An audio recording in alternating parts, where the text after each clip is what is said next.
लेकिन यहाँ जितनी इंटेलिजेंट महिलाएं, इंटेलिजेंट लोग और मंच के इंटेलिजेंट कवि संचालक वो जा चुके हैं। उनसे ज़्यादा इंटेलिजेंट लोग यहाँ बैठे हैं। क्या बात है। वो इसलिए इंटेलिजेंट है क्योंकि वो यहाँ बैठे हैं। इनको पता है कि हम यहाँ क्यों बैठे हैं। वरना इस देश में कई लोगों को तो यही पता नहीं है कि वो कहाँ बैठे हैं और क्यों बैठे हैं। क्या बात है, वाह। नहीं, मैं सही कह रहा हूँ, आपको प्रमाणित कर सकता हूँ मैं आपको। सर एक आदमी, एक सरदार 10 साल तक दिल्ली में बैठा रहा।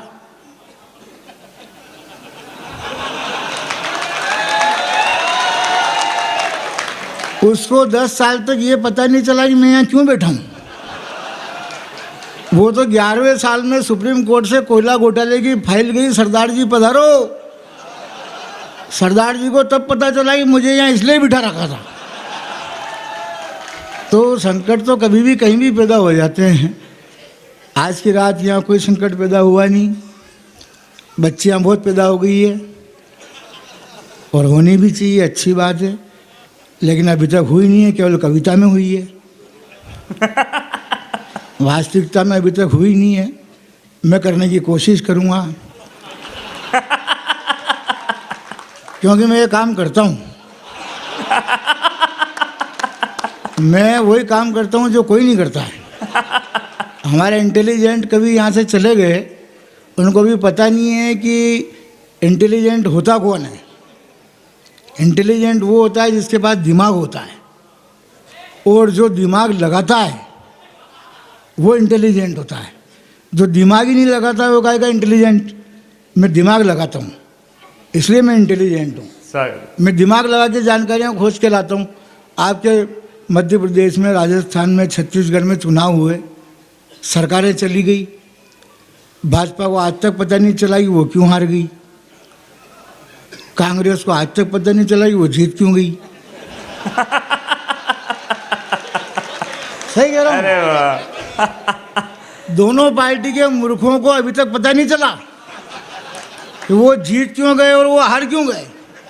अब ये जानकारी मैंने खोजी, और ये जानकारी देश में केवल 2 लोगों के पास है। एक तो वो दिल्ली में बैठा है,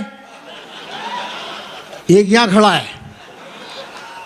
वो बोलता नहीं है, मुझे बताना पड़ता है। इसलिए मैं पूरे देश में घूम घूम के बताता फिर रहा हूँ। क्यों आ रही? ये सब नरेंद्र मोदी की स्कीम थी। क्या स्कीम थी?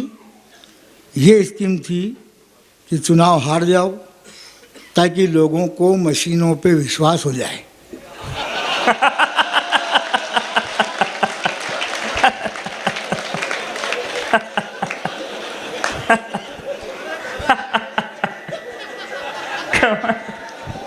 मशीनों में भरोसा हो गया, अब लोकसभा में रोएंगे अपने बाप को। उसको तो दिल्ली से मतलब है ना यार, कहाँ कौन बैठा है, अपने को भी इसी से मतलब है कि तुम बैठे रहो कहीं पे भी, वो तो वहाँ बैठे ही है। अपने को उसकी टेंशन है। देश में वो सारी टेंशन है।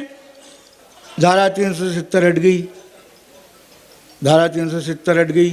कवियों ने कविताएं लिख दी लंबी चौड़ी। धारा 370 हट गई। हरिओम कुमार पूरे देश में चिल्लाते फिर रहे हैं। मैं कहीं नहीं चिल्लाता फिर रहा, मैं खाली बता रहा हूँ कि क्यों हटी। क्यों? ये आज तक किसी के पास जानकारी नहीं है, ये खाली मेरे पास है। और क्यों मेरे पास, इसलिए मैं दिमाग लगाता हूँ, इसलिए मैं आपको बता रहा हूँ। धारा 370 क्यों हटी? क्यों हटी? धारा 370 इसलिए हटी क्योंकि कश्मीर में धारा 370 थी। अरे वाह, कमाल। अरे वाह। अब उसमें काहे की माथा फोड़ी करनी थी, इसलिए हट गई। नहीं होती तो नहीं हटती। इसमें क्या मगजमारी करनी है यार? फोकट की मगजमारी कर रहे हैं लोग देश में। अच्छा, उनको तकलीफ ये नहीं है जो धारा 370 हटाने के विरोधी हैं उनको तकलीफ ये नहीं है धारा 370 हटा दी, उनकी ओरिजिनल तकलीफ बता रहा हूँ मैं आपको। सर वो ये कह रहे हैं कि एक झटके में हटा दी।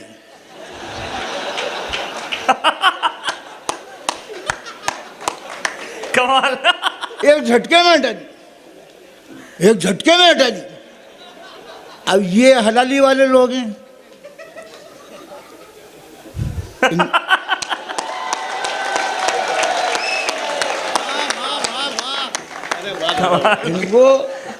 इनको हलाली पसंद है। आपको हटानी है तो भले हटाओ, झटके में मत हटाओ, उसको धीरे धीरे हटाओ।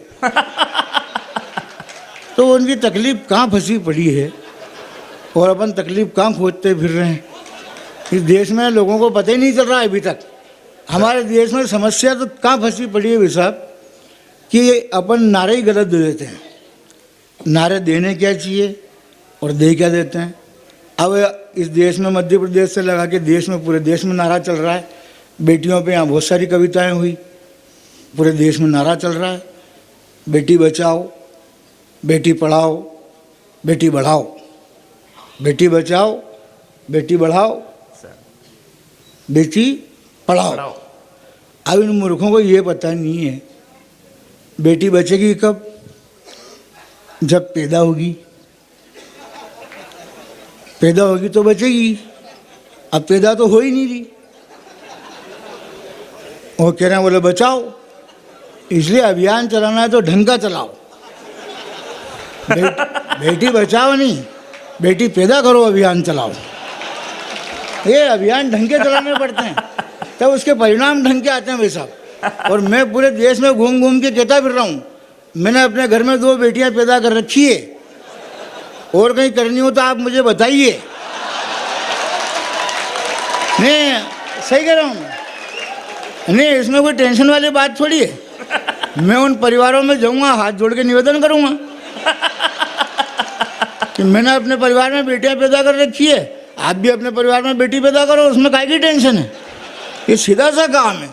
काम ढंग के करोगे तो परिणाम ढंग के आएंगे, और ढंग के काम नहीं करोगे परिणाम नहीं आएंगे। एक नारा और दे दिया बेवकूफ़ी जैसा, एक नारा और मैंने दीवारों पे लिखा हो पढ़ा, सुनता हूँ मैं, बेटी है तो कल है, बेटी है तो कल है, बेटी है तो कल है। अब इन मूर्खों को ये पता ही नहीं है कि इस देश के लोग इतने शाणे हैं कि कल किसने देखा। इसलिए बेटी है तो कल है से काम नहीं चलेगा, बेटी है तो आज ही कहना पड़ेगा। बहुत सुंदर, क्या खूब बात। ये क्या खूब, क्या मतलब खूब ही करता हूँ। इस देश में खूब काम हो नहीं रहे। लोग शाहीन बाग में बैठे हैं, 5-15 आदमी आज बंबई में बैठे थे, वो बिठाए थे, वहाँ पे भी बिठा रखे हैं। सुप्रीम कोर्ट तो कह रहा है अब इनको उठाओ, मोदी जी नहीं उठा रहे हैं, उनके बस का काम नहीं है। मैंने कहा 2-4 दिन के लिए मुझे कमान सौंपो, मैं इन सबको उठा दूंगा और ऐसा उठाऊंगा कि वापस आएंगे ही नहीं। उसमें क्या टेंशन है यार। जो देश में देश के खिलाफ बोल रहा है उसके खिलाफ अपन कोई कार्रवाई नहीं कर पा रहे हैं और मीडिया उसको हाईलाइट कर रहा है। क्या बात है। ये नालायक मीडिया आज बंबई में बता रहा था कि ये देखो 15-20 आदमी तो आ गए और आ रहे हैं। जब करोड़ों की जनसंख्या बंबई में, वहाँ 15-20 आदमी तो आ गए और बाकी की ओर आ रहे हैं। इनके बाप दादे लेके आ रहे हैं, मतलब वहाँ।